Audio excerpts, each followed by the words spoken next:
about the Higgs boson discovery, actually going back a little bit and explain the motivation, and then also show some of the recent results as well, talk about the future.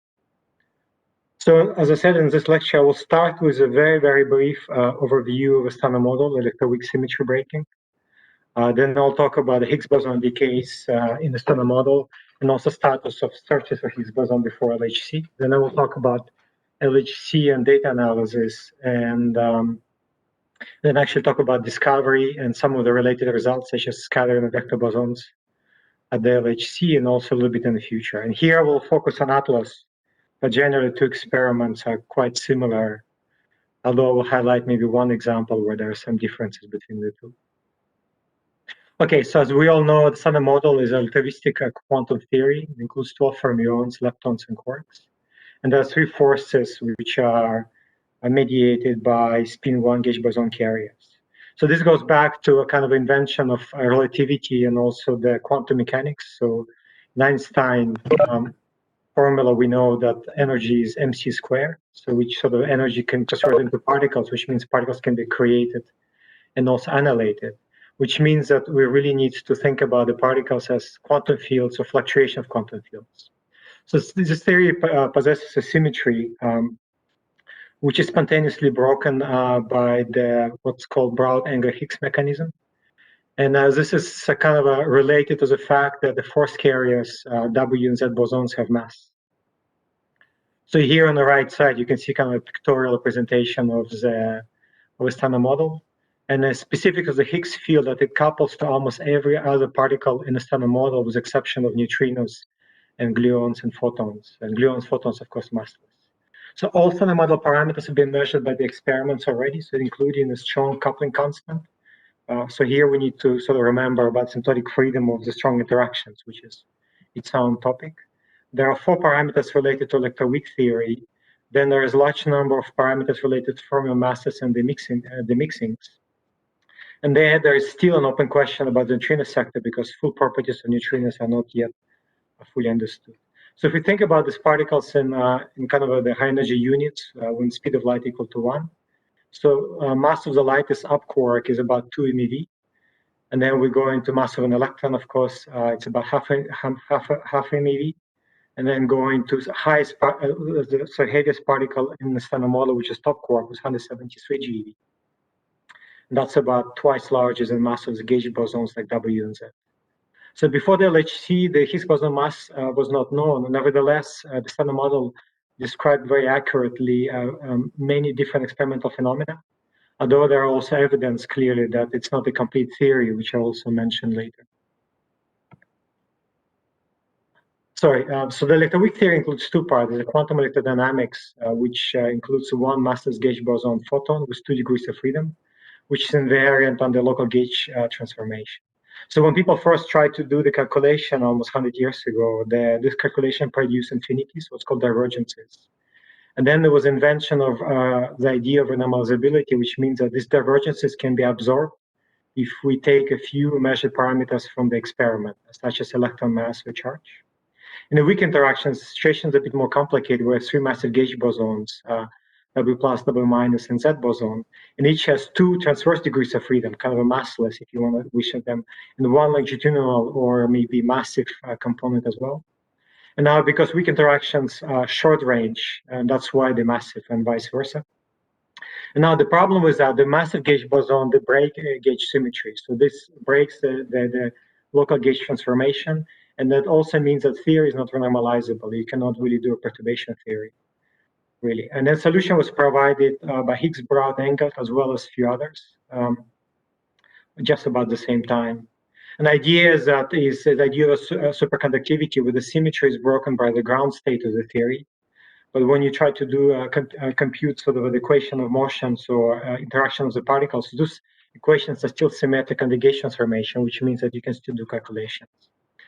And sort of this renormalization feature of the quantum theories seems to be could be as a technicality, which how Richard Feynman thought about this. No, this could be also a reflection of some deeper underlying phenomena. Although not the theories, so this I shouldn't speculate too much. Okay, so here on page 5, Just maybe going very, very briefly in mathematics, how this works, maybe as a reminder. So we start with the massless WZ gauge bosons and also fermions are massless. And you add 4 fields, which are 2 complex fields, phi, and with a quadratic potential. And then you minimize the potential, and such that the solution of the theory now breaks the symmetry. And there are some parameters related to experiments, a so-called vacuum expectation value, and that potential is related to the weak interaction constant, the Fermi coupling constant. And now the original 4 degrees of freedom in this model becomes 3 of them become a longitudinal component of the WZ bosons, which become massive. And there's excitation of one scalar field, which is Higgs boson. So which is sort of the major prediction of the theory, because Higgs, in this kind of theories with spontaneous symmetry breaking, Higgs boson degrees of freedom seem to be always present. Now this kind of a change of potential from a symmetric on the left to the broken ground state happens sometimes after Big Bang, because at the very high energies we know the theory is fully symmetric, and why this happened, exactly how, I think is still an open question. Now, if we go to sort of the complete theory of electroweak interactions, now the story is actually a bit more complicated, because we also know the parity is violated in weak decays. So this essentially means that W bosons interact only with left-handed fermions. So this was actually at the time was a major puzzle, and this idea of the Higgs boson and electroweak symmetry break, and actually came a bit later in terms of importance. So now the theory that Glashow-Salomon-Weinberg built. So this at the time was not clear whether it's you can do perturbation theory in it, and then Hooft and Velmat later proved it's normalizable, or you can do calculations. And the Higgs boson is needed in order for this normalizability feature of this type of theories. Now, once we know the Higgs boson mass, all its properties can be predicted, but the mass itself has to come from the experiment. And for these calculations, we use the Feynman diagram standard models. Here on the right side, you have a pictorial representation of interaction of various particles, which I'll go a little bit more details later. And in particular, the important diagram is going to be something like this, where the Higgs boson couples to the fermions, which essentially fermion masses also come from the Higgs coupling, although not from a spontaneous symmetry breaking, but via so-called Yukawa coupling. So before the LHC, we sort of knew that the Higgs boson mass has to be less than 1 TeV. And this is given by the fact that otherwise the standard model perturbation theory no longer works. And I will mention this again toward the end of the talk if I have time. And LHC was specifically designed to discover Higgs boson with any mass up to 1 TeV range. So it's a kind of win-win theorem. Either we're going to discover Higgs boson, or we're going to find new phenomena, which is sort of responsible for the fact that standard model perturbation theory has to work. Okay, so first I will talk very briefly about Higgs boson decay. So as I mentioned, the Higgs boson couples to fermions, so it can decay directly to 2 fermion-antifermion pair with a coupling constant which is proportional to the fermion mass. So the heavier the fermion, the higher the probability. Higgs boson can also decay to a pair of WZ bosons where it's proportional to the square of the mass divided by vacuum expectation value also. Although here the coupling is modified by the gauge structure of the theory. In addition to the direct leading order diagrams for this decay, Higgs boson can also decay via so-called virtual loop diagrams. So it doesn't couple directly to the photons, for example, but it can produce 2 virtual, for example, 2 top quarks, which then in a loop process can produce a pair of Z bosons, or Z gamma process, right? And there's also a similar loop process where in a loop you have a W bosons, and because you have a fermion versus gauge boson on a loop, these two come with a different sign and amplitude, and actually in reality you have a cancellation, you have a destructive interference between the two, which is actually a non-trivial test of the perturbation theory. Now, if you look at all possible decays, so this being computed across the large range of Higgs boson masses. So shown here, for example, range from 80 GeV to 200 GeV, but this calculation extends all the way to 200 GeV. And now if you look kind of at this, so this is a branching fraction as a function of the potential Higgs boson mass. And if you look at the 160 GeV range, so here the W decays dominate. But as you go to lower masses, the W now moves off shell, and because it moves off shell, the WD branching fraction is decreasing. And then other decay modes, for example, for 125 GeV, BB bar pair becomes dominant. So here's in a table, actually, the branching fractions for Higgs boson decays with a mass of 125 GeV, which of course is not an accident. The particle that was discovered has this mass. And shown, interestingly enough here, the shown also the theoretical uncertainties, which in some cases is quite small. And it shows sort of the great success of perturbation theory, where this highly non-trivial calculation can be done with high precision. So this available branching fraction go from BB bar pair, which is about 60% of total, down to dimuon pair production, which is something like the 2 × 10⁻⁴. So a small fraction of a percent. And all of the 7 will be eventually observed, and you will see later which one been observed. Because the electron is very light, so this is really not possible to see directly at the LHC. Maybe just one quick mention that Higgs boson resonance have a very small width. It's about 4 MeV, which is much smaller than detector resolution. So for the experimental purposes, really we assume that the Higgs boson is a very narrow resonance. Now, so very briefly, I want to mention the status of Higgs boson searches before the LHC. So this was primarily done. It was done at many facilities, but the one sort of that set kind of the benchmark is a large electron-positron collider at CERN, which collided electron-positron with energy up to 209 GeV, and there Higgs boson produced via so-called Higgs-Charlotte mechanism. So where you produce ionality plus and minus via this EMC square formula that we saw earlier. You produce a Z boson, which emits a Higgs boson, and you produce ZH pair.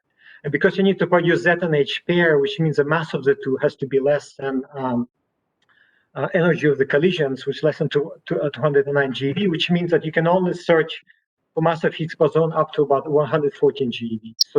So labs exclude the Higgs boson masses with less than this value, 114 GeV.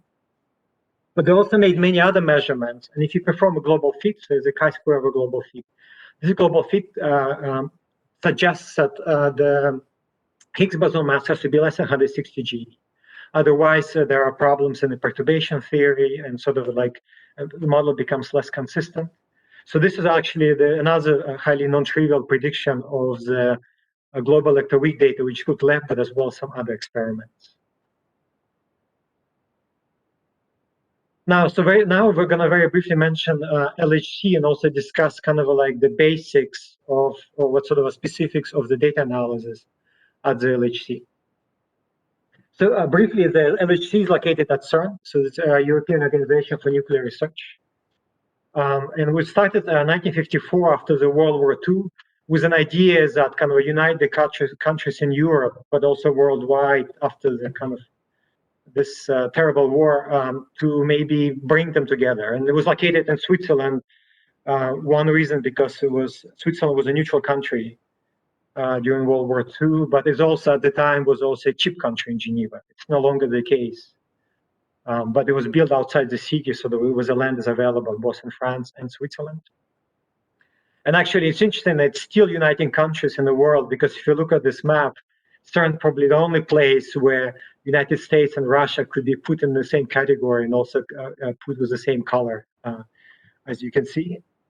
So the organization is quite large.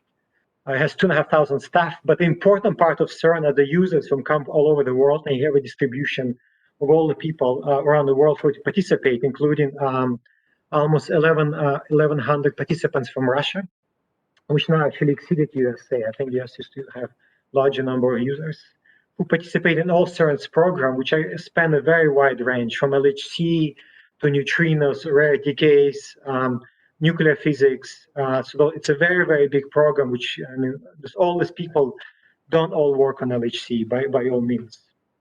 And I just want to highlight the main expertise of CERN is research and development accelerators and detectors, computing. It was also important project management, because accomplishing this really large scale project actually requires expertise of managing of the time scale of decades when people change, retire, all sorts of things happen, right? Nevertheless, you have this continuity to finish this very complex project. So here's a highlight of the CERN Accelerator complex. It's a very large it's a very large facility, which of course I cannot describe now. So maybe it has many accelerators, but also the accelerators, for example, studying antiprotons here and measuring the masses and the properties of antiprotons. But for LHC, we start with the LINAC. Used to be LINAC 2, now it's replaced with a brand new LINAC 4. Then it goes to the booster, then it goes to proton synchrophasotron, and then that injects into the super proton synchrophasotron. I think that's what SPS stands for, which then in turn injects into LHC. And if you notice, each of them were built kind of at earlier age, and as you increase accelerators, the previous era accelerators now become your stages for the future. And as I said, it's a very large facility, and it's kind of fascinating to always discover what new things happen, because it happens to me, I mean, all the time. Even though I've been here for about maybe 10 or 11 years, I constantly discover new things that are happening at CERN. Now, going specifically to Large Hadron Collider, so this was conceptualized in the 1980s, and it's been a kind of a decade process of designing and thinking about what's parameters. But there was actually a proof of construction in 1994, and this is after the cancellation of superconducting super collider in the United States, and maybe there were too many supers in one collider. So it really was a huge, super ambitious project, which exceeded the budget by a large factor. I think they went from about 3 or 4 billion original budget to around, maybe if I remember correctly, 12, 14 billion when it was canceled. So it's really the project management where you actually, your costs are not hugely inflated, an extremely important part of being able to think successfully. Now, the key feature of this project is a very large tunnel with a large number of magnets. So the key magnets are so-called superconducting magnets. Sorry, superconducting dipole magnets. You can see here example of one of them. And those are the magnets that are responsible for the energy of LHC. So because of these magnets, they're very expensive and very kind of a high-tech magnets that allow to bend the protons to allow them to go at energy of up to 13 TeV. Design was 14 TeV, but because not all the magnets could maintain the strength of the magnetic field, the energy is a bit less, although in the future it probably will go to 14 TeV. Another key feature is a focusing, what's called focusing quadrupole magnets, which takes a beam which is normally about 0.2 millimeter in diameter, and then they first expand it and then shrink it by several orders of magnitude to a fraction of a millimeter inside the collision point of ATLAS and CMS. Now, why this is important, the focusing? So if you think about them, the important figure of merit here is what's called instantaneous luminosity. So it's a measure of how many particles are passed through a given space in a given time. So you collide two beams, the luminosity is given number of particles in each beam, and 1 and 2. Number of times they go, number of sort of bunches because they come in groups. So it's number of bunches, and then number of times each bunch revolves around this LHC. For example, an LHC with 27 kilometer circumference going almost the speed of light, each proton goes around a ring 11,000 times per second. And there's up to 28,000 bunches of these protons, and you need the bunches because of they can only accelerate it in groups, separated from each other. And then divided by the area. So this is a key feature of accelerators, and I put some numbers here just to make it very concrete, because once you do data analysis, these things are important. And the area is given entirely by your accelerator complex. So there are two. There's emittance, which is basically quality of your beams, which comes from injectors, and that's why they build a new LINAC 4, in order to improve the quality of the beams. Then there's the amplitude function, which is really the magnet, quadrupole magnets, which squeeze the beams into a very small area at each collision point. Now, what do you do in terms of practice? So when I started at Atlas, I used to work on a trigger system, and then this really becomes very concrete, these collisions, right? So the peak highest luminosity that LHC has reached is a 2.2 10 to the 34 protons per centimeter square per second at the center of mass energy of 13 TeV. So what this means in practice is, that there are 60 proton-proton collisions per beam crossing. So here is an example, an event with up to 60 interaction vortices, and all this blue lines are the charged particle tracks that are producing these collisions. So there are a few hundred particle tracks typically per event. Per second, we have almost 1 billion inelastic proton-proton interactions, mostly hadronic, and of them, only 1,000 are selected by Atlas and CMS. And kind of simply because of a storage system, because we record tens of petabytes of data per year when we take data. Now, out of this billion interactions, we only have about 1 Higgs boson every 2 seconds. So this difference between billion and 1 is a really difference between strong interactions and weak interactions, right? So those are strong interactions, and then weak interactions give you Higgs boson. Then you integrate luminosity and use units we'll call femtobarns, which kind of integrate a number of protons over time. Essentially, that's what this is. Now it's going to be like a little bit, just maybe, I think there's only one mathematical slide maybe here.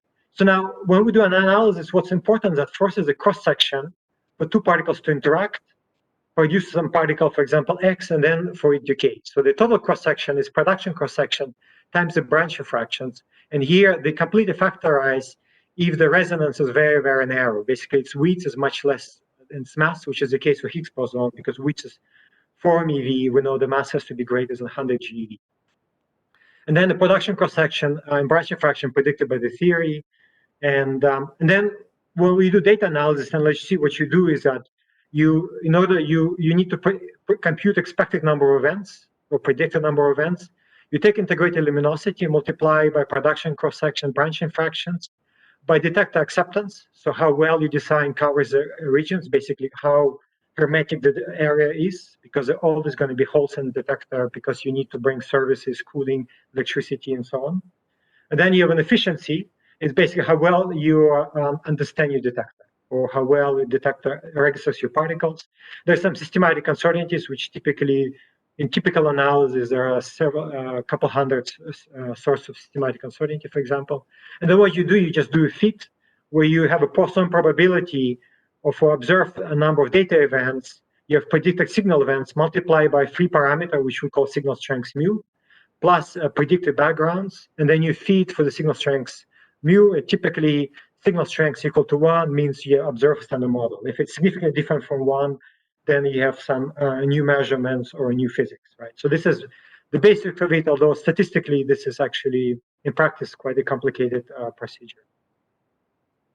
Now, in order to measurement Higgs boson, you need to know its properties, and you have to start with some production mechanisms. So there are 4 main production mechanisms for Higgs boson at the LHC.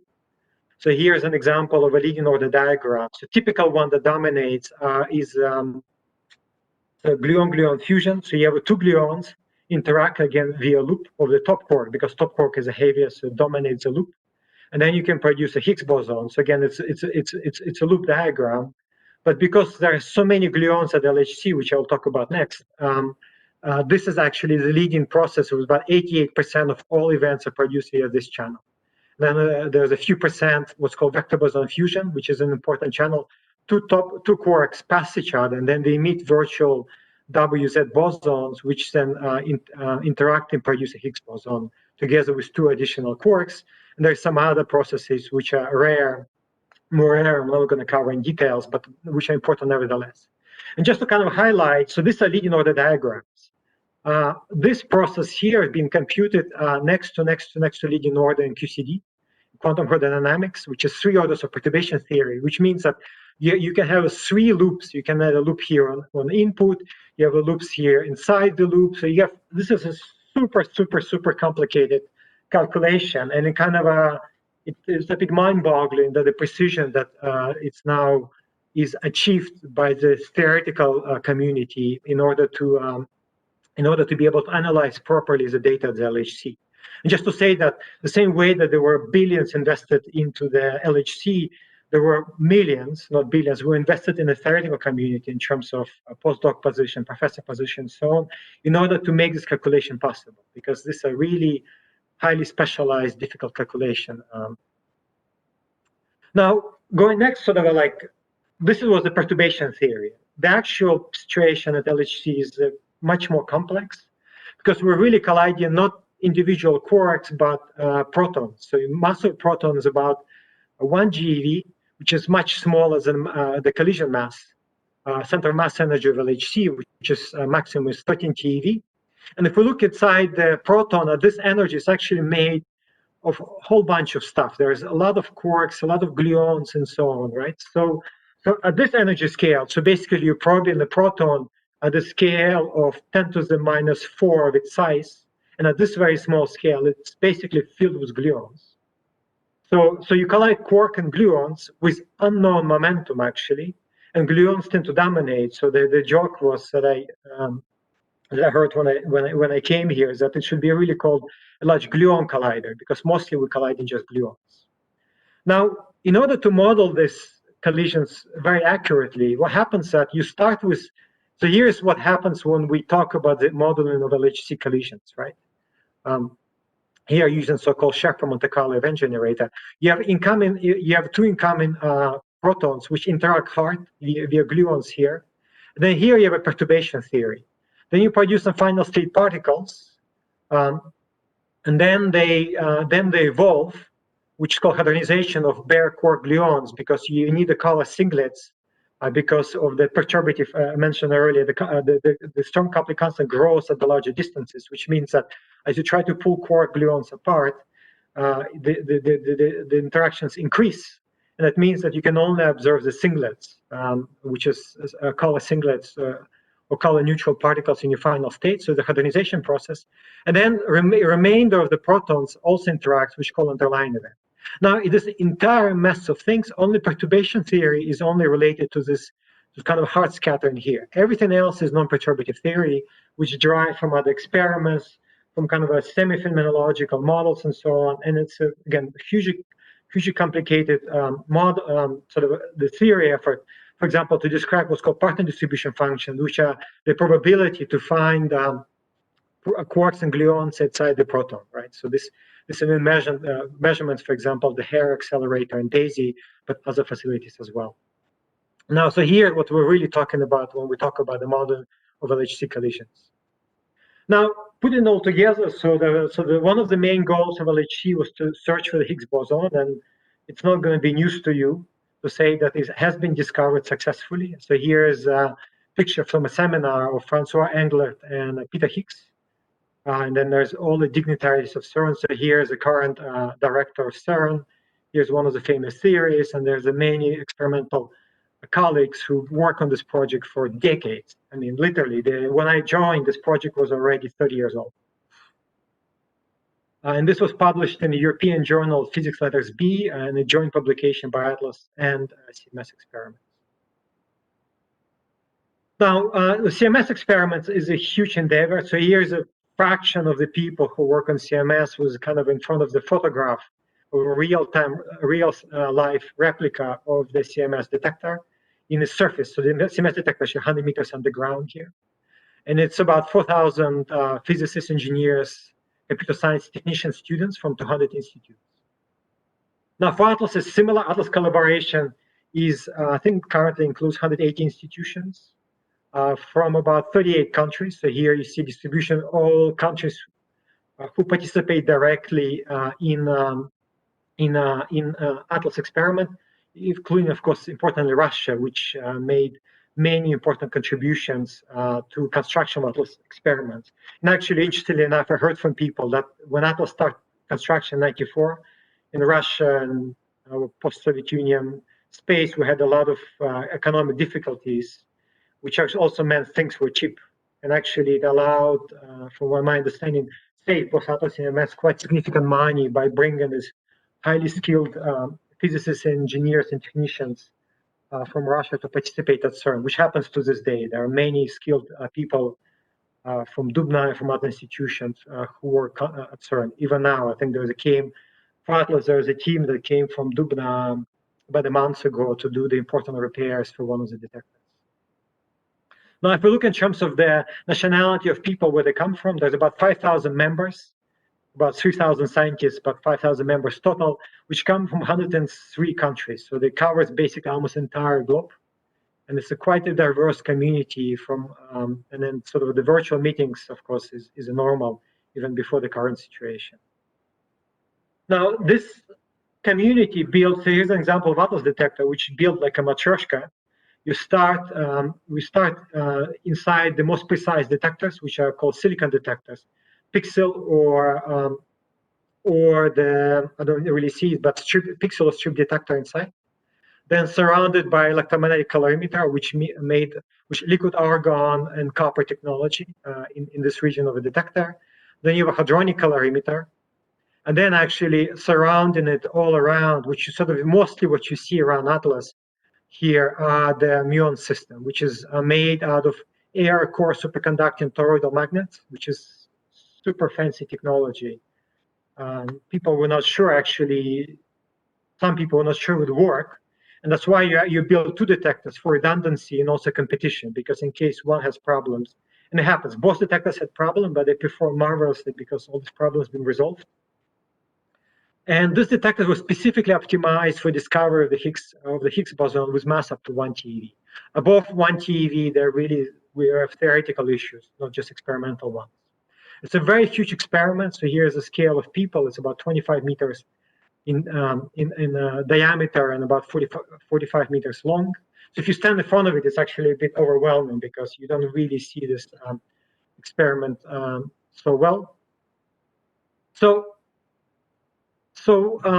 maybe one word of it again. So this is quite a large detector. We've been built over something over 15 years, right? And despite it's huge, it weighs about 7,000 tons. So from the promotional outreach videos, we usually mention that 7,000 tons is actually more than Eiffel Tower. But because it's made of air core toroids, if you rub this entire thing in plastic and drop it in Lake Geneva, it will float because the density is still less than density of the water, because most of it is actually, a lot of it is air, which is important for the muon system because it means less material, more precise measurement of the muons. Now, to see this detector in action, so here's a candidate event where you produce a Higgs boson, which decay to 2 photons. So here, in kind of the yellow, so green is electromagnetic calorimeter, red is hadronic calorimeter, and all the yellow spots are the energy deposition, and the bigger the spot, the larger the energy deposition. So here you have two large energy deposition, and if you zoom into them, the shape of this energy deposition consistent with the photon. So here you cannot, it's very difficult to see, maybe with a computer high resolution. There are actually many cells. So each one little square is a cell of a calorimeter. There are many cells. You look at the shape of the energy in the cells, and that actually allows you to do very precise selection of the photons with such precision that the probability to incorrectly identify, for example, hadron as a photon, something like 10 to the minus 4, right? And again, this detector was specifically optimized to make this measurement. You measure the energy of 2 photons, and then you measure invariant mass of them. And then what you do, you look at the spectra of all diphotons that you measure in the experiment, because you don't measure one event, you measure thousands. As shown here is the sort of the falling spectra of the diphoton spectra that you observed in data, which was used for the discovery, which is now almost 10 years ago, 8 years ago. And if you look at the spectrum, which you expect a smooth spectrum from the backgrounds predicted by the standard model, and then if you look for resonance, you're going to find the bump here.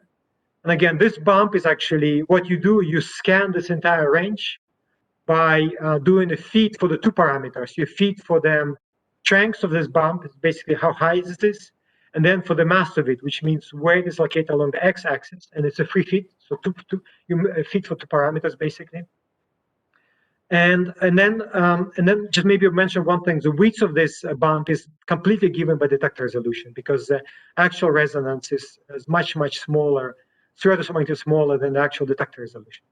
And here we have a significant bump in early data that was used for the discovery. So there was an observation of the new resonance with a mass of 125 GeV. It's new because there's no other known particle with this mass. And now if you look at the current data, so the most recent result from CMS from earlier this year, actually, if you look at the same bump, is about a factor of 10 larger, because you have a larger center of mass energy, you have more data.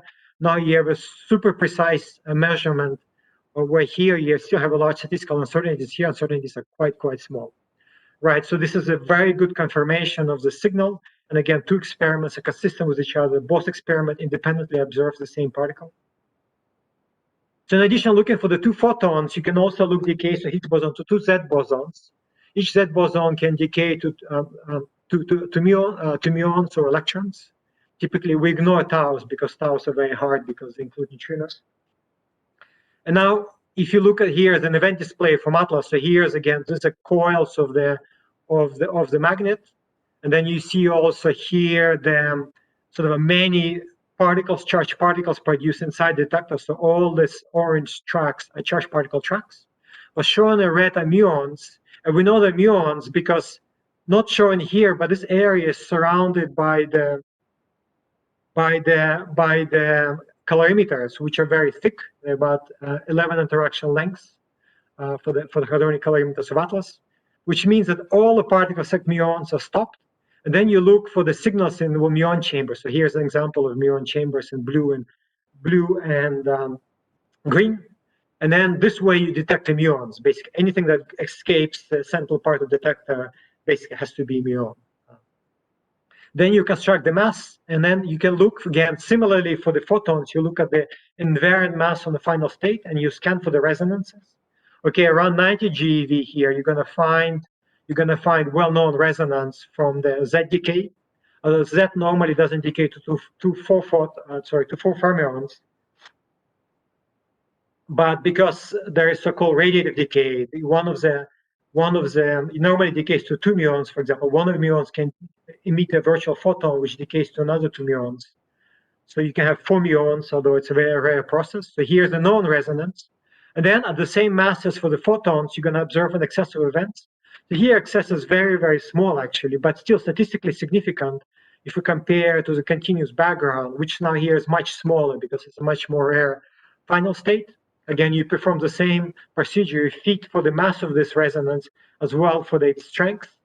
And if you look at the current data, so before we had a few events, now we have an order of close to 300 events observed with the current data, high center of mass energy. And again, you observe a new resonance, now decaying to 4 leptons with the same mass as the previous one, decaying to 2 photons at 125 GeV. Right? So now you kind of start to get maybe a more consistent picture of what's going on. Now the question you can ask yourself then, how do we know if the new resonance is really the Higgs boson, which is predicted by the standard model, right? Because could be a new particle, we don't know, right? So there was extensive program of measurements in order to confirm that this particle is really the Higgs boson. If you can actually go back to the original discovery paper by Atlas and CMS, the title of the paper, Observation of the New Resonance in Search for the Higgs Boson. So what was claimed that the new resonance is observed with a mass of 125 GeV, but at the time of that discovery, we did not know if it's a Higgs boson or not. And then there were many measurements over subsequent years in order to confirm that it's really a Higgs boson. So some of these measurements, for example, I mentioned there are 4 primary ways you can produce a Higgs boson at LHC. And then you make prediction for these 4 modes, and then you confirm that you observe, in fact, all of the 4 production modes, which happened for LHC. It can decay to 7 final state, which are accessible to LHC. Of this 7, 6 been already measured, which includes decay to 2 photons, 2 Z bosons, 2 W bosons, 2 tau fermions, 2 B quarks, and 2 muons. And then this particle is scalar, which means it has spin 0, and it's a CP even particle. So it's not pseudo-scalar, it's a scalar particle. And the way this is confirmed is that the spin doesn't affect the mass, of course, but what does it affects the kinematic properties, basically angle between 2 Z bosons, and also angle of the leptons from the Z boson decays, or W boson decays, or tau decays. So you can look at the kinematic properties and you can compare, for example, spin 1 hypothesis with spin 0 hypothesis, and you can compare the CP even with CP odd hypothesis, and but looking at kinematic properties. And it's been confirmed that the kinematic properties or angular properties of this decay is actually consistent with the scalar spin 0 CP even particle. And just also to note that Higgs also decays to gamma gamma very clearly and a spin 1 particle cannot decay to two massless spin 1 gauge boson. So this is also kind of another sign that this is a spin 0 particle. Those people also check for spin 2 hypothesis, but spin 2 is a bit difficult because, as you know, that the quantum theory does not exist for the gravity for spin 2, so you kind of do a bit of effective field theory type approach.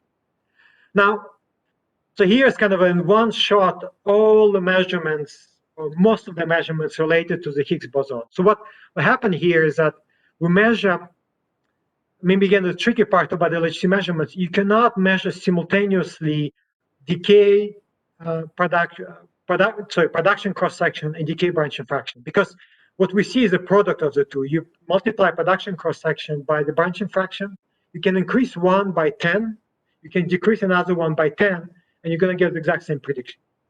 So what we do here, we do a measurement with respect to some reference. So you select decays to ZZ as a reference, you measure the production cross-section, and then you divide by standard model. So here is a ratio with respect to the standard model prediction, including systematic uncertainties both from theory and experiment. And then, so if a ratio is 1, you mean you observe a standard model. So here for the production of the ZZ decays in a gluon-gluon fusion process, we observe standard model process. And then for the other decay mode, we divide them by this one, and we measure the ratios because this becomes a reference. And they also consistent with standard model, with 1, although with a larger uncertainties. And if you look at the uncertainties, the yellow is statistical uncertainties, blue is systematic. In all these cases, the statistical uncertainty dominate, which means as we get more data, the overall uncertainty will decrease, although up to a limit, as I'll mention later. And also then, if we look at them, they need to similar for the branching fraction. You can measure all the branching fraction, gamma, gamma, WW, tau, tau, BB. Mu is not here because it's very new. And also Atlas doesn't measure it as precisely. And then you can look at a ratio with respect to decays to ZZ. And again, this ratio consistent with 1. So basically everywhere we have 1, which means a standard model prediction, right? With uncertainties which vary and which will decrease, but at the moment, we know that this Higgs boson, because both production and decays of this particle agree with the standard model prediction. Now, just to maybe highlight again, so I promised there would be some of the recent selected results. So here's some of the new results. So this is probably one of the most exciting results for Higgs sector this year from LHC. So CMS reported 3 sigma evidence for Higgs decay to muons. So what you do again, you look at the invariant mass of dimuon pairs, and again, there's a smoothly falling background, which is produced by standard model. The standard model produces a lot of dimuons, and you look for a bump. And if you so basically parameterize the background with some smoothly falling function, and then you look for the difference between the smoothly falling function and the data. And it's kind of hard to see here, but you should believe the CMS collaborators that this bump observed here has 3 sigma statistical evidence for Higgs decay to dimuons. Maybe just a side note, this is something that I also worked for Atlas back in 2012, 2013. I had this is one of the measurements I worked on Atlas at the time, actually, and it was actually beautiful nature of the CERN. I was just having breakfast with some colleagues, and this random guy stops by, join us for discussion, who was Matt Strassler, and it was just the week after the seminar when the Higgs boson discovery was announced on July 4th of 2012. And we had this discussion, obviously, about Higgs boson. And this theorist, Matt Strassler, just kind of says, oh, why don't you guys look for Higgs decay to dimuons? And I thought he was crazy because it's just really a very small branching fraction. But then I went back to my office, kind of sat down with a piece of paper and computed and actually saw that we expect an order of a few dozen events. And I thought, okay, this makes sense. And then basically I started working on this measurement for Atlas. And then I stopped around maybe 2014, 2015 after we published that paper. Now, the reason I stopped working on this is because it's the same reason why CMS saw this resonance first. Because CMS has a 4 Tesla magnetic field compared to 2 Tesla for Atlas. And also its silicon tracker extends to much larger radii compared to Atlas tracker, which basically means because they have a larger, stronger magnetic field, and have a much larger lever arm for measuring the curvature, they can measure the momentum of the muon much more precisely than Atlas. And the more precisely you measure the momentum, the more narrow this resonance becomes. Because if you, for example, if you could increase your tracker resolution by another factor of 2, this resonance basically will get twice smaller, and the signal of a background becomes much, much better. So you can see this peak much more broadly, because this binning is not an accident. This binning you select is kind of an order of magnitude what your detector can actually measure in terms of resolution of the resonances, right? So here we are really, the detector design, detector technology really play a key role. And then here's one example where CMS actually can do a bit better.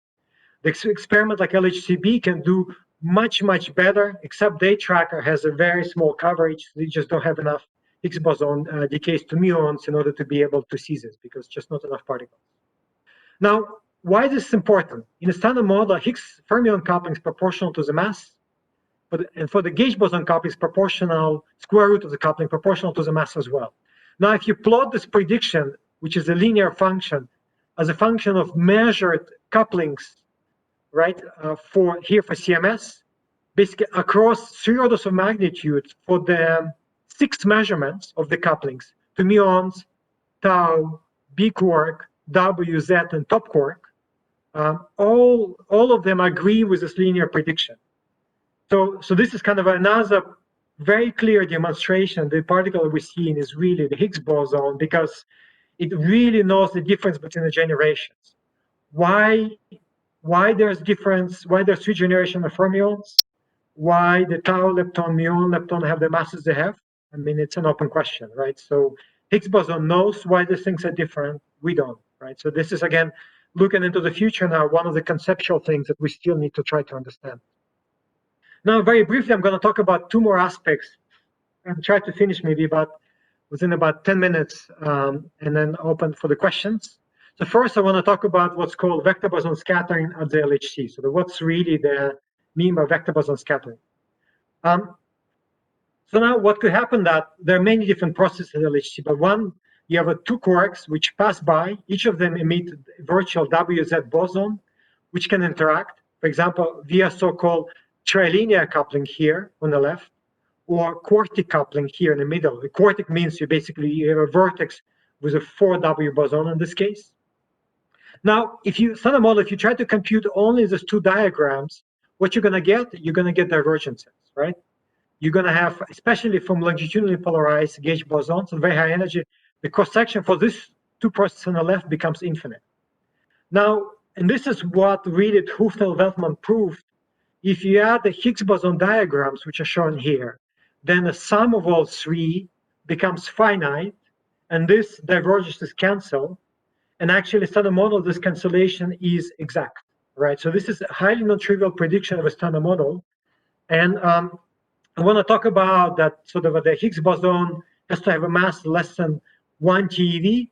This really means that the combination of these 2 diagrams on the left will become infinite for the mass of the 2W greater than 1 TeV. And then you need a Higgs boson presence or something else in order to make this process finite, because nature is finite.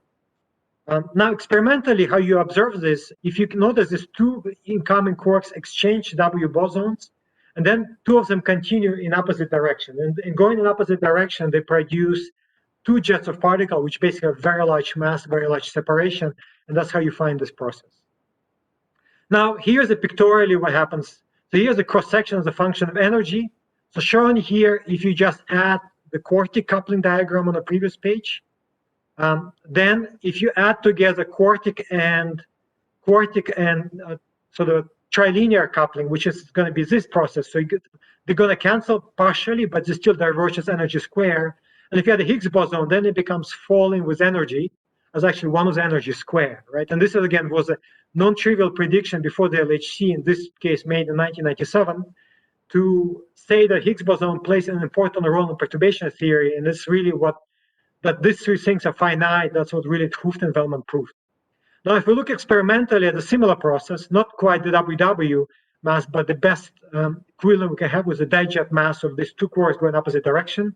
Again, experimentally, we observed the falling cross-section shown here in yellow for the scattering of the two WW bosons. And in fact, this is something that I also worked, making actually exactly the same plot about 2 years ago. And it was a super interesting measurement as well. Now, what's next? So we have a Higgs boson. We know the standard model is finite. Does it mean that sort of we should finish and go away, right? So of course, physicists never say no because you always want to have extra money for the next project. So you have to come up with new ideas, right? So so we do know the standard model is self-consistent. Self-consistent means, as a quantum theory, you can do perturbative calculation to all orders of perturbation, and then that guaranteed to be finite, right? But there are some conceptual issues. For example, the naturalness. So you have a scale of which standard model doesn't make sense, which is the Planck scale, when sort of the gravity becomes very strong, and we think it has to become quantum gravity or something has to happen. So up to that scale, but that's very, very high energy scale, while standard model scale is here, many, many orders of magnitude below. And then difference in the two scales, because naturally Higgs boson actually wants to be at the same scale as the Planck scale. So why the Higgs boson electroweak symmetry bacon is actually at the scale where it is, which is the scale of about 1 TeV compared to Planck scale, what's called naturalness question, right? And it's a really, this difference of scales is a natural, in physics, there's a fine tuning, there's a supersymmetry, so there's a very rich subject, wise, and also a bit philosophical, whether the standard model is natural or not. Why electroweak symmetry breaking happened at the early universe? Again, it's an open question. Which mechanism, the dynamical condensate, like a superconductivity, or there's something else? It's really unclear. We also know observationally that there are a lot more antimatter universe. So a lot more matter than antimatter universe. So there's a symmetry which is not present in the standard model. There's a symmetry between matter and antimatter in the standard model, but it's a very small symmetry, not at the scale that we are seeing. There's a dark matter and even more complicated dark energy. So for the dark matter, the evidence now is astrophysical, right? So just maybe two famous examples that you are familiar with, but maybe just to repeat. So one famous example from the 70s, when Vera Rubin and collaborators, when they measured the speed at which the galaxy spin around the center, and here's an example of Andromeda galaxy, what they find is that you expect as the radius of the star decreasing as a function of radius to the center of the galaxy, you expect the speed to decrease. Because basically outside the luminous region, you expect very little mass, and that's why the radius is speed is decreasing. Otherwise, there's not enough mass to keep it inside, they will just fly away. But what you actually observe that the actually speed as you go outside is actually linear, which means that outside this luminous region, there's a lot more matter, and it's called dark matter because it's not luminous. You cannot see it with a telescope, which is actually the mass of the galaxy still increasing as you go outside, which allows stars to spin much faster than you expect, right? And actually, is a great example when Vera Rubin made this measurement in 70s and 80s, I believe 70s, if I remember correctly. People were skeptical, and then people were kind of denying it, and it took really a long time for it to become firm evidence for the presence of dark matter, right? So again, the science doesn't really go in eureka moment sometimes in 1 millisecond. It takes decades. Now, another famous example is what's called bullet cluster, observed here simultaneously by Hubble telescope and Chandra. So behind this, you will see there's a lot of disks, which are the gravitational lensing of distant galaxies by the two clusters of galaxies which collide. And then, which is blue, is where the mass is located according to the gravitational lensing, basically how much the bend space-time. And then in the red is a visible matter, which is mostly the interstellar intergalactic gas. And shown here in X-ray, because the two galaxies passed through each other, they interacted, so the gas got excited, and then it started emitting X-rays. And what you see is that there's a difference between where the matter, most of the matter is located gravitationally, and where the luminous matter is located. So again, there is gravitational mass is not really equal to the visible matter. And again, there is another evidence for the presence of the dark matter.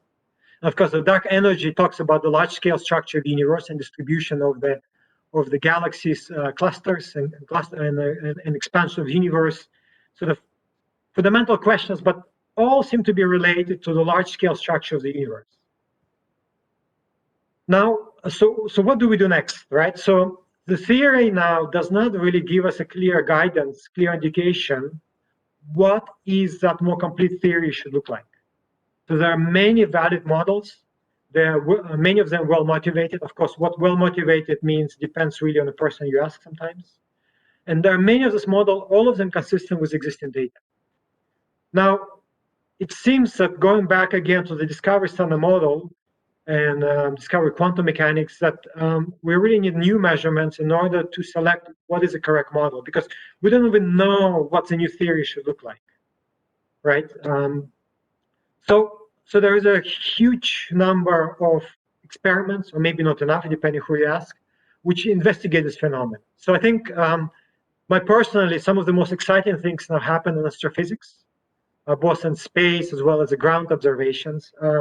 And this is, again, simply due to the fact that evidence, as we showed from the previous page, about sort of incompleteness on the model comes from astrophysical observations. Really, in a laboratory, we cannot really have an experiment with a clear violation of a standard model.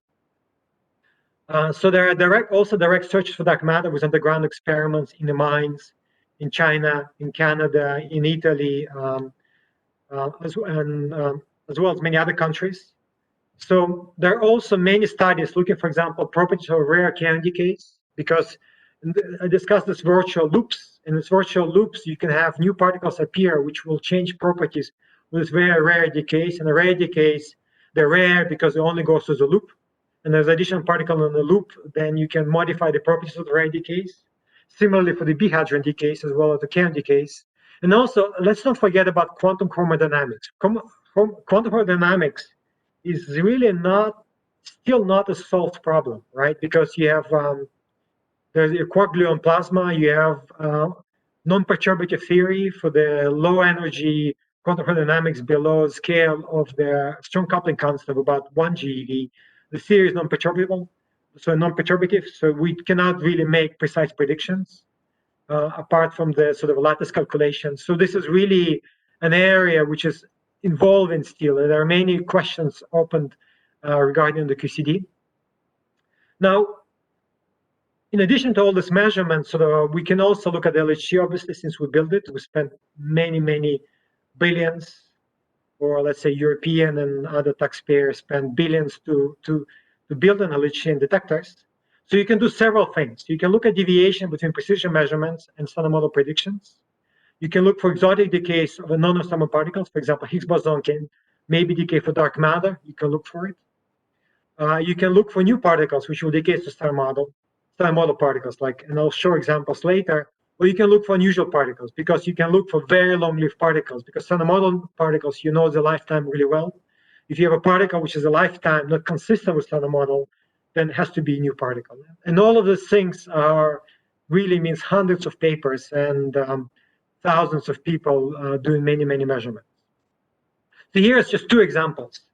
So what you can do, you can look for new particles decaying to some of the particles. So here, for example, an example of a new particle X, hypothetical particle, decaying to a pair of top quarks or to a pair of photons. And similarly to Higgs boson, you look at invariant mass, but now you go all the way to almost 6 TeV in energy, almost to the half center mass energy. And if you look at the spectrum of this particle, you can look for the resonances. And unlike the Higgs boson, so here is shown different hypotheses, so there are different theoretical models. And if you look, the background is smoothly falling, and you subtract that from the data. Now, unlike the Higgs boson, you don't really have statistically significant deviation. So the best you have is about 1.5, maybe 2 sigma deviation, but all of this is expected based on statistical uncertainty. You can look the same for the diphoton, now going here up to 2.4 TeV. And again, if you look at the resonances, you really have no statistically significant resonances. There's one thing sticking here, but it's really not significant. Actually, this thing sticking here is close to 750 MeV somehow 50 GeV. And if you remember, there was a huge excitement that maybe there was a resonance in this range, which turned out to be just statistical fluctuation, right? But nevertheless, hundreds, if not thousands, of theory papers have been written about this resonance before experiments actually said, sorry, this is just statistical fluctuation. You can also do standard model tests. I'm not going to talk about this, but what exactly here, but on the x-axis is a cross-section. So here is the total cross-section, 10 to the 11 picobarns of just 2 protons interacting, and then going down to some really rare processes over 12 orders of magnitude. And all of these things been measured. And each of these measurements is a team of a dozen or maybe several dozen people in each case. So it's a really huge effort. Also, if you look at it, there's a huge effort on the theory side. There's a next to leading order calculations, which are very complex event generators and also programs to do this calculation. And if you look at differences between, in the right column, between prediction and the measurements, they basically all agree with each other, which is ratio is 1, right? So and it's a highly non-trivial test of a standard model. And we're gonna continue pushing this and see hopefully if you're gonna find some deviation. Also, maybe going to really a far future, right? High luminosity LHC is an extension of an LHC which is expected to start around 2027 and run for another maybe 10, 15 years, also around 15 years, probably more. And it's a major set of upgrades, both to Accelerator to increase intensity by a factor of 4, which means by something like a factor of 10 increase in number of data you're going to have. You could do more precise measurements of standard model Higgs boson measurements. So here is an example of a new LINAC, which has just been built at CERN over the last few years at a cost of, I remember correctly, more than 100 million euros. And it is also designed the new system to collide the beams, so they're called radio frequency cavities, which allows to create a very, very small collision area. That's why you can have a much higher intensity. And it's kind of ongoing research project. Again, it's multi-hundred million euro project spanning many decades almost to do these upgrades. Now, what we're going to get with these upgrades, this is how your typical collision of high luminosity LHC is going to look like. You're going to collide not protons, but they're going to be just one collision, or 6 as before. There's going to be about 200 proton-proton collision every time beams cross, right? So you're going to have thousands of charged particle tracks in your detector. And that's why you need, for example, so this is an example, every single mark here is a signal in your silicon tracker. And Atlas and CMS now building silicon trackers, which are going to have something like an order of billion channels compared to 100 million for the current tracker. What this data will allow you to do, one of the measurements, allow you to measure Higgs boson couplings, self-coupling. So here there is a 2 gluons in a loop can produce a Higgs boson, which can actually then decay to 2 Higgs bosons. And you have a trilinear coupling of Higgs boson. Now, this trilinear coupling is really important because that electroweak symmetry breaking depends on this coupling. And properties of electroweak symmetry breaking really depends on the strength of this coupling. By measuring it directly, you start to maybe get toward trying to understand what are the mechanisms behind this spontaneous electroweak symmetry breaking, maybe. So this is going to be one of the really important measurements at the high luminosity LHC, but this process is so rare, and there's also a background process which makes it very complicated, so that we can only do 3 sigma measurement for this self-coupling with 20 times more data than we have now, basically. So it's a super hard measurement. You can also measure couplings more precisely. I'm not going to go into details, but here is a projection of how well you can measure the cross-sections as well as branch infractions. And if you notice here, almost all branch infractions, so pink is systematic uncertainty, yellow statistical uncertainties. For a lot of them, the systematic uncertainty is going to be larger than your statistical uncertainties. And that in large degree is going to be dominated by the theory, because then theoretically now you have to do perturbative calculation next to leading order. So far, mostly next to leading order or next to leading order happens only in a QCD, quantum dynamics. You need to do combined perturbative calculation both for electroweak theory and QCD, which is very hard. So this is going to be highly non-trivial effort also on the theory community side in order to do these calculations. Okay, so I'm going to finish now, slightly over time. Sorry. So, and I'm not going to read this, but basically, so what I talked about, the motivation for the Higgs boson, and a short overview of the model, and also kind of overview the discovery of the Higgs boson at the LHC, as well as talking about sort of how do we know it's Higgs boson, and also some of the open questions and how we going to try to address some at LHC. But just to maybe make clear at this point, it's a lot of it is just luck. You need new ideas because I think nobody knows what's this new, more complete theory looks like, and any new experiment can discover it, or it could be any new ideas. I mean, there are all sorts of experiments. If you go to a large conference, there are all sorts of interesting experiments, like a micro experiment, large scale experiments, literally hundreds, looking for new ways to probe send a model, and hopefully one of these experiments at some point discover something new. Okay, thank you very much. Thank you very much for the interesting lecture. So now we are open for the questions, and if you want to ask a question, you should raise your hand, and we will unmute you, actually. Also, you can write to the chat of this room, and we have 2 questions, actually, from Evgeny Yevlev, right? Thank you for this great lecture. What are the perspectives for the future colliders after LHC? Which projects are being planned? That's the first question. The second one is, on your slide with the map of the LHC member states where USA and Russia are in the same category, what is the difference between members and associated members and observers? So that's I guess that's more administrative question. Yeah, thanks a lot, Evgeny, for these 2 questions. So maybe I'll start with the second one, because then it will be easy to transfer it. See if I can find the slide. Some of those pictures are tens of megabytes. So clearly my computer is a bit, okay, here we go. So maybe the second question is, what's the difference between observer states and member states? So CERN is organized as an international organization, the same as UN, UNESCO, or European Union for that matter. And then international organization has a member state. So the member state that got together and signed an agreement to collaborate, and then they put the constitution down, rules, and so on. And the member state are, and then there's a council which governs CERN, right? So member states, the 23, no, sorry, they are represented in that council. Now, and this means that this member state, they have a direct role in the governance of CERN. So all major decisions CERN are taken by the CERN Council.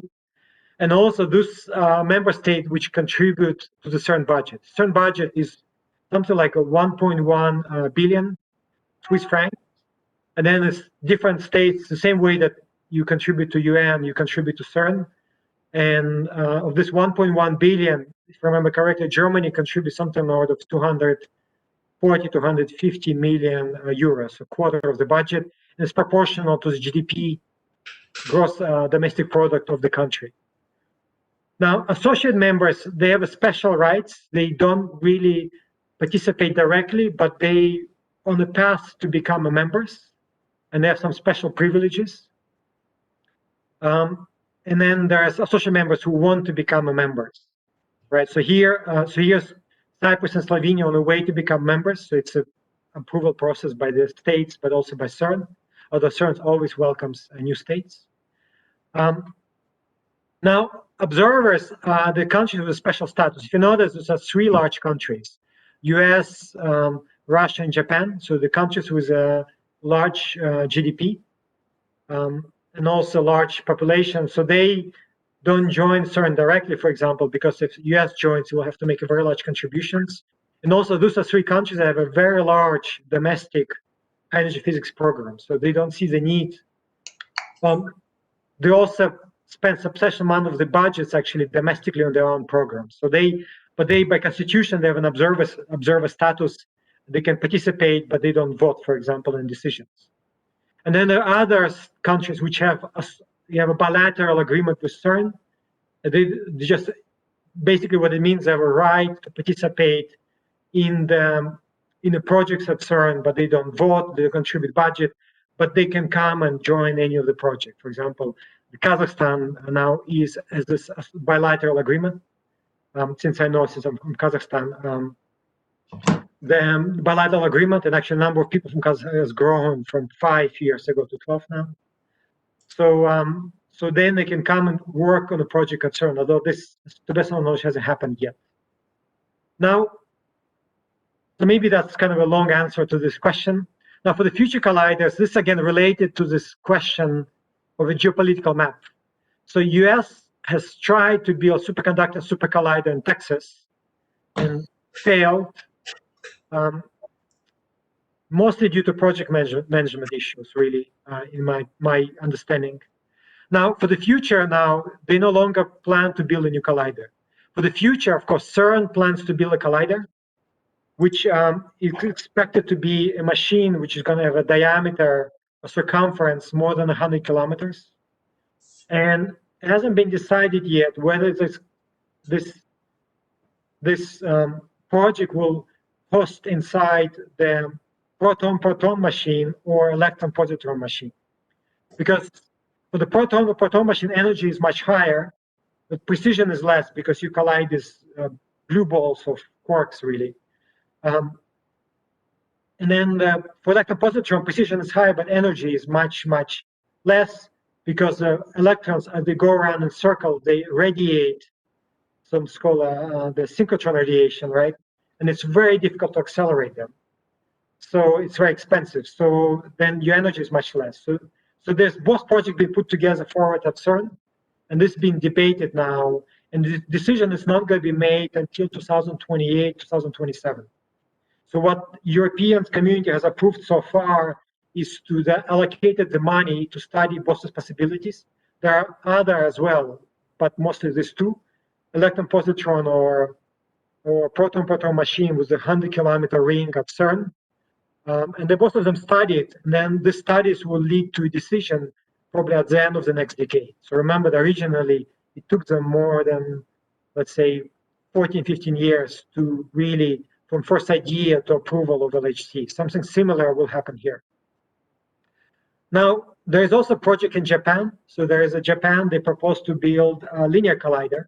So the circular one, it's a linear collider, and it will not have as much energy as this new machine at CERN, but it has a lot of other advantages, and it's using proven technology. This thing at CERN still requires R&D. The budgets are uncertain. Some of the key technologies still need to be developed. The one in Japan, all the technologies are known. It's a question of price tag because Japan is investing heavily into the neutrino program. They're building a new, what's called hyperchemical, huge megaton scale neutrino detector, which is expensive. And then they maybe domestically don't have money to invest another billion or a few billion into their collider. So they're still thinking about it, but it's not most likely, according to some people, they will not go for it, but this is to be decided. And then in China, there's also a project similar to CERN, a big ring with electron-positron or proton-proton machine being proposed. And again, it's the same as CERN, is under research and development. So they have money to do research and development. Actually, my colleagues in China are working on this. And then sometimes over the next 5 to 10 years, they will make a decision because at the moment, the costs are not clear, technology is not clear, and so on. So this is kind of a long answer to your first question. Shall we go to the second question then, from Konstantin?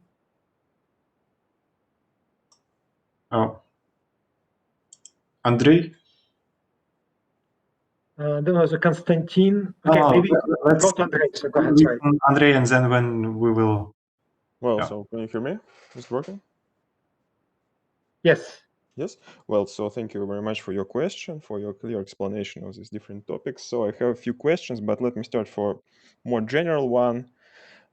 So when you was talking about pre-LHC era and mentioned this feeds to electroweak precision data, there is a natural question after measurement of Higgs mass and fixing the last missing parameter. Still, we more or less have all this constant needed with error bars, but is it possible or is it really needed to construct something like a global fit for some new precise observables, for example, including also some observables measurable at LHC or another thing? Probably LHC measurement provide us with more precise input data for this previous electroweak data fit. So is it possible somehow combine them together, not only including this new Higgs mass, but also probably including some new high precision data? Yeah, it's an excellent question. So this is being done. So there is a very big effort underway to do this global fits by several groups, including there's also LHC electroweak group to perform this global fits. And now, so this fits from this feed already, you know that Higgs is already consistent with electroweak because we discovered the mass somewhere around here. It's with a slight tension, but the chi-square, as you can see here, is not significantly off, right, for 125 GeV, somewhere around here. So now, in terms of electroweak data, actually, some of the most precise electroweak data does not come from LHC, because LHC, as I said, collides glue balls of quarks, and it's a very messy environment. So some of the most precise measurements, so one important parameter in this fit is the mass of the W boson and mass of the Z boson. Both of these things are measured much more precisely by LEP. Maybe LHC can measure W mass more precisely than LEP, but it's a huge effort to measure W mass at LHC because it's a really dirty environment, what we call. So Z boson mass will never measure more precisely than LEP because initial energy of the quarks is not known. And we know very well Z mass because in this process on the left here, we know energy reluctance really, really well because we know extremely well the magnetic field inside the accelerator and also the radio frequency at which the accelerator functions. Right? So this we know from the parameters accelerator super well what's energy of the electron positron mass and then Z, right? So LHC does provide additional data. For example, another important parameter, top quark mass, which is really dominated by the LHC measurements. Well, it was my second question about exactly. Yeah, so the top quark mass comes into play, and then there is a non-trivial interplay between the Higgs mass, top quark mass, and the W mass, as well as all other parameters. And those things, so the new things that, to answer your second question, the new things that LHC brings, all the Higgs measurement can be only done at LHC, and the top quark mass measurements, as well as some other measurements, are mostly precisely done at LHC. Tevatron provided some data, but LHC now vastly exceeds this. Not vastly, but exceeds this. So there's some other measurements I'm not probably familiar with, but in terms of electroweak, this is the two main improvements that what Higgs brings, and that's going to be the nature of the games. All these improvements, precisions will improve, and what the sort of the fashionable word now, what people do now is effective field theory fits. So what effective field theory does, we say we don't know what's a Lagrangian, how the more complete theory looks like. But what we do know, we know how it should look like at the high energy, at the scale of the standard model. And then based on the standard model consistency, on the quantum field theory consistency and the symmetry standard model, that kind of comes down to about maybe an order of, let's say, don't forget exactly how many, maybe 50 or 100 parameters that the new model could have, any new model will have, that's a key feature, at the scale of a standard model. And what people are doing now, they're doing this effective field theory, measurements, they constrain possible deviations from a standard model Lagrangian with this new effective operators, what they called. And this is a huge industry now. So this will go on for the next 10, 20 years. I guess you answered your second question. Yes, well, thanks a lot for your explanation. So just question to organizer, may I ask one more? Yeah, please. So just for me to better understand your lecture, about page 37, 38, when you discuss this gauge boson scattering, so when you mean these divergences, you mostly mean total cross-section, right? So my natural question is, what about total cross-section measurement in experiment with such a complicated final state signature? And is it is I correctly understand this problem, or and even how to extract this total cross-section easily and so on? Yeah, so this is a very good question. So I didn't put it here, but we did measure total cross-section of this process. And if you look on the right side, the data and prediction agree quite well. If you integrate, the total cross-section is an integral of data, integral of backgrounds, and yellow is a signal, and they agree quite well. Yes, okay. Now, so here, so this... Not very familiar with experimental technique. I just wanted to see how it works. I see, so you can measure. Yeah, so it's a bit, the tricky thing here is that, so these divergences start to occur kind of around here, right? Right. So here we're talking about 200, 300 GeV of the WW mass, which is not the same what we measure experimentally. So just to say, the part here which is divergent, if you look at the total yellow, it's actually a small fraction of the yellow. Because most of the yellow here, so here's longitudinal, most of the yellow on the right side is what we call transverse degrees of freedom, where this divergence is not present. So here on the left side, we kind of make picture maximally clear. And this is what happens when you collide the WW boson. So here is this graph will be true if you had a collider which had produced WW boson collisions, which we don't have. So we have the the proton-proton collisions, and then most of the yellow here is actually transverse degrees of freedom, which are not shown here at all. So people are now trying to measure just the divergent part on the right side, which is a small fraction of the yellow, but this will take us maybe 10 times more data. This is not going to happen, as far as I remember, until we have a full high luminosity LHC data going until 2040. I see. Well, thank you for explanation. Okay, then the last question, from the chat by Konstantin Sharko. Thank you for the lecture. Can I ask one question? How to distinguish the Higgs trilinear coupling from the background processes with the same final states? Is it done with a Monte Carlo simulation? Yeah, so let me plug my computer before it dies. Yeah. 1 second.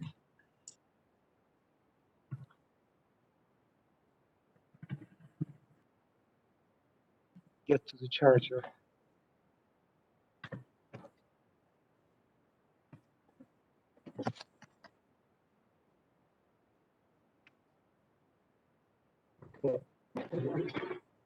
Yeah, sorry for this. So it's a super good question. So the way this is done is by the final state is exactly the same. In both cases, you produce 2 Higgs in the final state.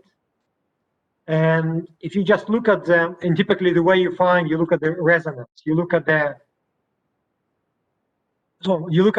Higgs final state. Now, the first thing you can find, one of the Higgs bosons actually off shell, right? And you look for the resonance consistent with the mass of a single Higgs boson, because what happens here, you produce one single Higgs boson, which then decays in 2 other Higgs boson, and one of them is going to be off shell.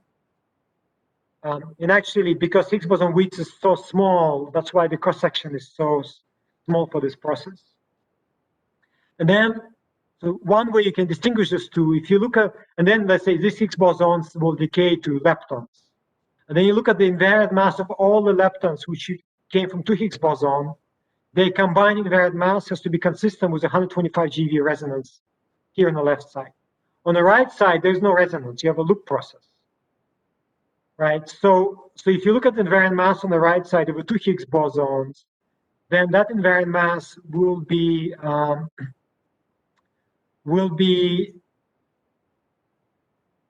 not consistent with 125 GeV. So this is one way you can start look for the deviation between two processes. There are also some, I mean, I've never worked on this analysis, to be honest, but let me just sort of put a hypothesis forward. Another thing happens here. So here, this coupling here is just a scalar coupling. Well, this couplings here involve the fermions, which will also affect the angular distribution of the Higgs bosons, I think, but this needs to be checked, right? And then what you can do, you can also probably look at the angular correlation between the two. Also, because one of them is off shell, it will also affect the momentum of the particles. While here, both Higgs boson are on shell. So these are two of the ways you can do it, but it's kind of actually our bad luck. But these two diagrams also interfere destructively, I believe. What also people will look at, you can also scan this coupling. So this coupling here changes, then interference between two diagrams will change. And if that coupling is really different, then that interference will really change this process, and you will very clearly see the difference. So one of the first things we'll find out, actually, if this coupling too far, we're going to be set a limit to this coupling based on interference between these two processes. Basically, that's another way you can look for this measurement. But it's really, really challenging. And just to go back to the very first question, is that so one of the advantage of the circular colliders that they can actually produce a di-Higgs in proton-proton collisions directly with high cross-section, and then that machine, the very high-energy machine, which will have more than 100 TeV, if I remember correctly, will be able to produce this with much higher cross-section, and then you can do this. So this is one of the motivation for this future colliders. But I think the earliest it will take data will probably going to be 2040, if not later. So let's say for the next 10 to 20 years, at the earliest, the highly luminous LHC and then other experiments like neutrino and astrophysics will be the main way we're going to look for the new phenomena, not via this type of mechanisms.